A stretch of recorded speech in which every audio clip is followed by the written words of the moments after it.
नीट पेपरफुटीवरून राजकीय वार पलटवार सुरू झाले आहेत। पेपरफुटी भारतावर पडलेला अणुबॉम्ब असल्याचं म्हणत संजय राऊतांनी भाजपवर हल्लाबोल केला। दरम्यान राऊतांच्या आरोपांना भाजपकडूनही प्रत्युत्तर देण्यात आलंय। पाहूयात या संदर्भातला आमचा स्पेशल रिपोर्ट। हे सगळे लोक जे अटक केले आहेत हे सगळे भाजपचे कार्यकर्ते आहेत। नीट पेपर फुटी प्रकरणी काँग्रेसचा थेट सहभाग होतोय। एखाद्या व्यक्तीचे म्हणण्यापेक्षा काँग्रेसचे ते प्रचारक आहेत। टेगावकरांसारखी जी वृत्ती ही तरुण पिढी बर्बाद करणारी आहे। नीट पेपर फुटीवरून आता राजकीय आरोप प्रत्यारोप सुरू झाले।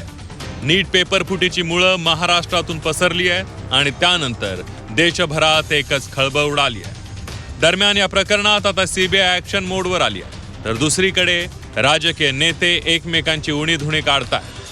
नीट पेपर फुटीवरून संजय राऊतांनी सरकारवर हल्लाबोल केला। शिक्षण व्यवस्था उद्ध्वस्त करण्याचं सरकारचं कारस्थान असल्याचा आरोप राऊतांनी केलाय। दरम्यान यानंतर भाजपनं देखील राऊतांवर पलटवार केला। हे सगळे लोक जे अटक केले आहेत हे सगळे भाजपचे कार्यकर्ते आहेत। प्राध्यापक, क्लासवाले, अमुकवाले, या सगळ्यांना भाजपचं संरक्षण आहे। नाही तरी सांगावं, नाही मी पुरावे देतो। आपापल्या लोकांना पेपर फुटीच्या माध्यमातून चांगले गुण देण्याचा आणि वर नेण्याचा हा जो प्रकार आहे, हा भारताचं शैक्षणिक धोरण आणि गुणवत्ता उद्ध्वस्त करण्याचं हे कारस्थान आहे। हा अणुबॉम्ब आहे भारतावर पडलेला। जनाब संजय राऊत, लातूरमध्ये मोटेगावकर नावाच्या एका प्राध्यापकाला सीबीआयनं ताब्यात घेतलंय। हा मोटेगावकर तेच आहेत ज्यांनी अमित देशमुख यांचा प्रचार केला, काँग्रेसचा प्रचार केला। आता तुम्ही या प्रकरणामध्ये काँग्रेसला जाब विचारणार आहात का? नीट पेपर फुटी प्रकरणी काँग्रेसचा थेट सहभाग होतोय। या प्रकरणामध्ये संजय राऊत काही बोलणार आहात की त्यांची दातखिळी बसेल, याबद्दल संजय राऊतांनी आधी उत्तर दिलं पाहिजे। नीट पेपर फुटी प्रकरणात एकीकडे संजय राऊतांनी भाजपवर आरोप केलाय, तर दुसरीकडे भाजपच्या आमदारांकडून थेट काँग्रेसवरच आरोप करण्यात आलाय। शिवराज मोटेगावकर काँग्रेसचे प्रचारक असल्याचा आरोप आमदार अभिमन्यू पवार यांनी केला। काँग्रेसचे नगरसेवकाचे प्रचार करतात ते, म्हणजे नगरपालिकेला, मनपाला पण असतात, लोकसभेला पण असतात, विधानसभेला असतात।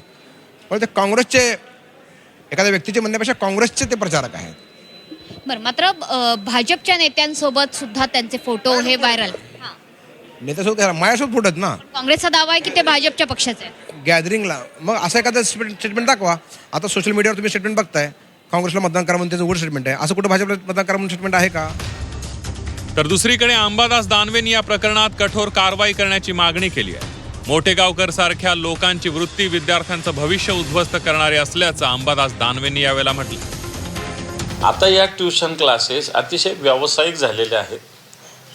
आधी अशा गोष्टी थोड्या बहुत कधीतरी व्हायच्या, पण तो आता यांच्या जाहिरातीतच लिहिलेलं आहे की 100% पेपर उतरणारा क्लास, 50% पेपर उतरवणारा क्लास, अशा जाहिराती यांच्या।